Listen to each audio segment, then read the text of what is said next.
बोल गुरु नानक देव की जय। आज के आनंद की जय। हरिओम। क्या जाई जा तप बाणिया।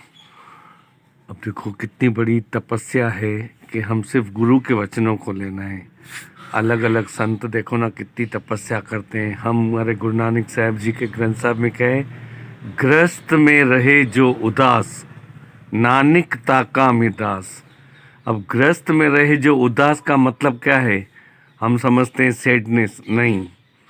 उदास का मतलब अनअटैचमेंट, असंग बोलो कि आसक्ति का त्याग। मतलब सब परिवार है पर अपने को एक दिन चलना है, ये दिल में रख के चलें कि एक दिन हमारा शरीर जाने वाला है, तो उसको बोलते असंग। क्या जाई जा तुद भाणिया, एक ओंकार, जऊं लग जीव प्राण सच ध्याइए। क्या लिखा है? जऊं लग जीव प्राण सच ध्याइए। हमको सच्चा सिमरन करने से हमारे प्राणों में आत्मिक शक्ति मिलती है। तो क्या जाता है हमारा हमारा सच बोलने में?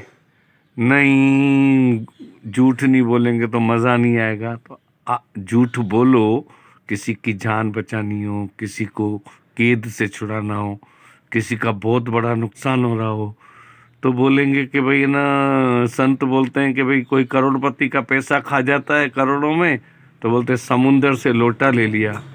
अरे समुंदर से लोटा ले लिया तो जब वो सामने वाला मना कर रहा है और तुम भी इतने करोड़ों के मालिक हो, मालकिन हो, मालिक हो, और सामने वाला भी सेठ है और एक ने खा लिया, तुम बोलते हो तो तुम दे दो उनको। तुम भी तो उनकी माँ हो, गुरु भी तो माँ होता है। कहना बहुत सरल होता है, संत भी बोल देते। जब संत के पास करोड़ों रुपए हैं तो वो, जब वो निर्णय ले रहा है तो वो दे दे। तो मालूम है उस शिष्य ने क्या कहा कि आप जैसी तो कोई बात कर ही नहीं सकता। क्यों बोला वो? कि उसको उसके गुरु की बात अच्छी नहीं लगी। जऊं लग जीव प्राण सत्य ध्याइए, लागा हरि गुण गाई मिले सुख पाइए। क्या लिखा है? लागा हरि गुण गाइए। अब क्या होता है, बहुत से गुरु के जो वचन बोलने होते हैं ना, हम अगर कहीं बैठे होते हैं तो अपने को शर्म आती है। क्या बोलते हैं? अभी मैं बुढ़ा थोड़ी हो गया हूँ जो मैं भगवान के वचन गाऊं, भजन गाऊं। अभी तो कमाई के दिन हैं, फिर बुढ़ा हो जाऊंगा। बुढ़े हो जाओगे, कान में सुनाई नहीं देगा, दांत होंगे नहीं, बोल नहीं सकोगे, चल नहीं सकोगे, और उस समय भगवान को याद करेंगे। तो लागा हरि गुण गाई मिले सुख पाइए। तो मतलब क्या है? खाते पीते हंसते घूमते गाते गुरु को याद करो। अब आप बोलते हो कि हम 24 घंटे कैसे गुरु को याद करें?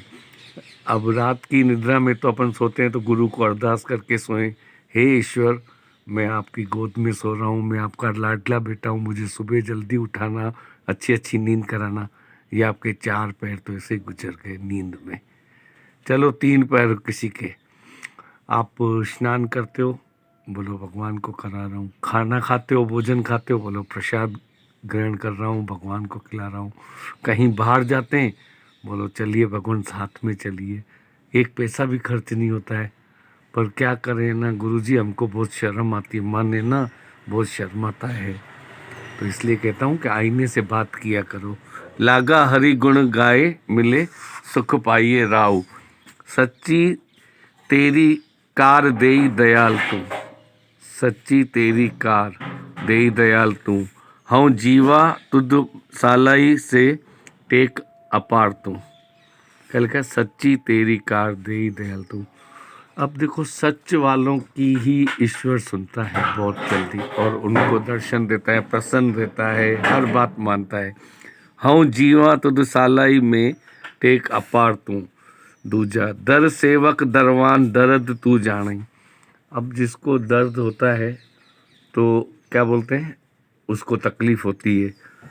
तो बहुत बड़ी बात लिखी है ये, दर सेवक दरवान दर्द तू जाने। दर्द तो होता है बहुत, किसी किसी को आभास भी नहीं होता है, एहसास भी नहीं होता है। अभी देखो, आप बोलोगे कैसे, तो मेरा अभी पिछले 6 महीने पहले 2 टाइम ऑपरेशन हुआ। बहुत उन्होंने 3.5 घंटे तक किया।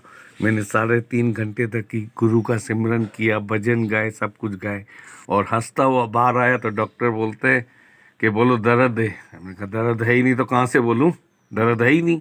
फिर मेरे घर वाले बोले, सारे परिवार वाले हंस कर आए, बोलो दर्द है दर्द है। अब दर्द है ही नहीं तो कहाँ से बोलूँगा दर्द है, ज़बरदस्ती बोलूँ दर्द है, पेन किलर दो, इंजेक्शन दो।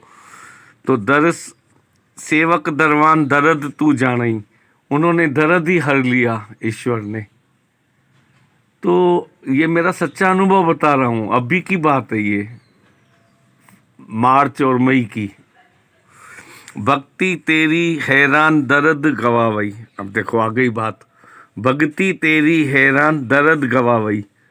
मतलब अगर हम भक्ति करते हैं सच्ची लगन से तो हमारी भक्ति में दर्द भी गायब हो जाता है।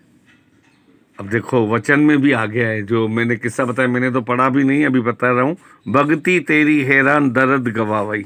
वाह वाह, संपूर्ण वही है जो मैंने आपको अभी एग्जाम्पल बताया। तीसरा, दरगह नाम हदूरी गुरमुख जानसी। क्या लिखा है? दरगह नाम हदूरी। अब क्या लिखा है कि जब गुरु के वचन हम पढ़ते हैं, निध्यासन करते हैं या सबको सहज में सुन भी लेते हैं, तो क्या लिखा है? हदूरी गुरमुख जानसी। तो जो ग्रंथ साहब को पढ़ रहा है या गुरु के वचनों को पढ़ रहा है तो उसे गुरुमुखी कहते हैं, और जो मन की अधीन चलता है उसको मनमुखी कहते हैं। अब फर्क क्या है गुरुमुखी और मनमुखी? मनमुखी से गुरुमुखी बने। वेला सच परवान शब्द पछाणसी। अब क्या लिखा है? वेला सच परवान शब्द पछाणसी। समय तो समय के अनुसार ही चलता है, पर शब्द की मतलब वचनों की गहराई भी गुरु ही उनको दिलवाता है याद। पछाणसी मतलब जब अपन ईश्वर को दिल में बिठाते ना तो सब कुछ ऑटोमेटिक आ जाता। हमें कुछ मालूम था क्या? हमें तो पंजाबी भाषा आती ही नहीं थी। 1 घंटा पहले, 40 साल पहले 1 घंटा पहले सीखे थे। आज ग्रंथ साहब गुरु पढ़वा रहा है, भगवान पढ़ा रहा है, हमारी औकात ही नहीं है। चौथा, सत संतोख करी भाऊ तेसा हरि नाम सोई। सत संतोख मतलब रज़ा में राजी रहें, संतोष में रहें, जो मिले उसमें खुश रहें, आनंद में रहें, प्रेम से रहें, मिलनसार रहें। संतोख करी, हम क्या करते हैं? चिड़चिड़ करते हैं, ये ज़्यादा है वो ज़्यादा है। फिर लोग परीक्षा लेने भी बहुत आते हैं, बहुत आते हैं और बहुत तंग करने वाली बातें हैं। तो मन को बोलो क्या हाँ भाई ये आया है भगवान अभी तंग करने को, झगड़ा ही खत्म। सत संतोख कर भाऊ तेसा हरि नाम सोई।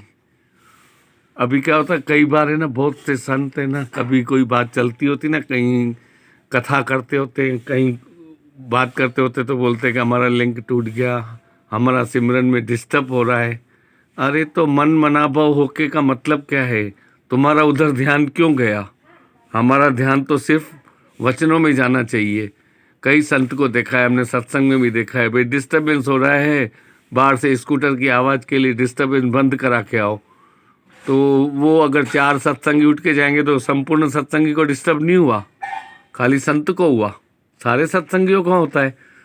तो फिर क्या है कि मन मनाभाव होकर सुनते होते हैं तो नहीं होता है।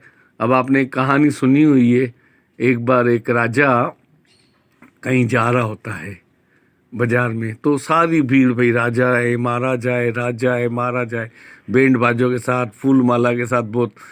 अब एक लोहार था, अपना वेल्डिंग का काम कर रहा था, वो वेल्डिंग कर रहा था अपने उसमें मस्त था, वेल्ड करता करता करता लोहार गया और राजा की वो वहाँ से बारात सारी निकल के चली गई।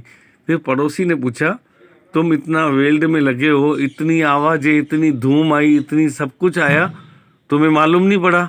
बोला मैं अपने काम में लगा हुआ था, मेरे को तो कुछ मालूम ही नहीं। इसको बोलते हैं सच्चा काम करने वाला। मनऊ छोड़ विकार सच्चा सच दे। अब लिखा क्या है? मनऊ छोड़ विकार। क्या लिखा है? मनऊ छोड़ विकार। मन के अंदर जो नेगेटिविटी भरी हुई है ना, विकार है, द्वेष है, जेलसी है, कुछ भी है, उसके लिए क्या लिखा है? सच्चा सच तेई। तो जब अपन गुरु के वचन का सिमरन करेंगे या मन को बताएंगे ना, तो मन भी क्लीन हो जाएगा, अमन हो जाएगा, और सच्चा सच देई और ईश्वर भी आके विराजमान होंगे। अब जितना अपन याद करते हैं उतना भगवान अपना काम करता है। तुम आधा घंटा करोगे तो आधे घंटे के काम में तुम्हारे सेवा करेंगे। अब बैंक में तुम 10,000 जमा कराओगे तो 20,000 मिलेंगे क्या? लाख रुपया कराओगे तो क्या 10 लाख मिलेंगे क्या? प्रसाद चढ़ाने को जाते हैं 100 रुपये का और मांगते हैं करोड़ों रुपए। तो क्या लिखा हुआ है? एक देवे तो 10 पावे, एक देवे तो 10 पावे। 10 भी हर ले तो इंसान तू क्या कर सकता है? अभी हम 1 लाख देंगे तो 10 लाख मिलेंगे, अभी हम 100 रुपये देंगे तो 1000 ही मिलेंगे ना, 10 लाख कहाँ से मिलेंगे? कहने का मतलब ये, शब्दों पे नहीं जाना, गहराई पे जाओ। नहीं आता समझ में तो पूछ सकते।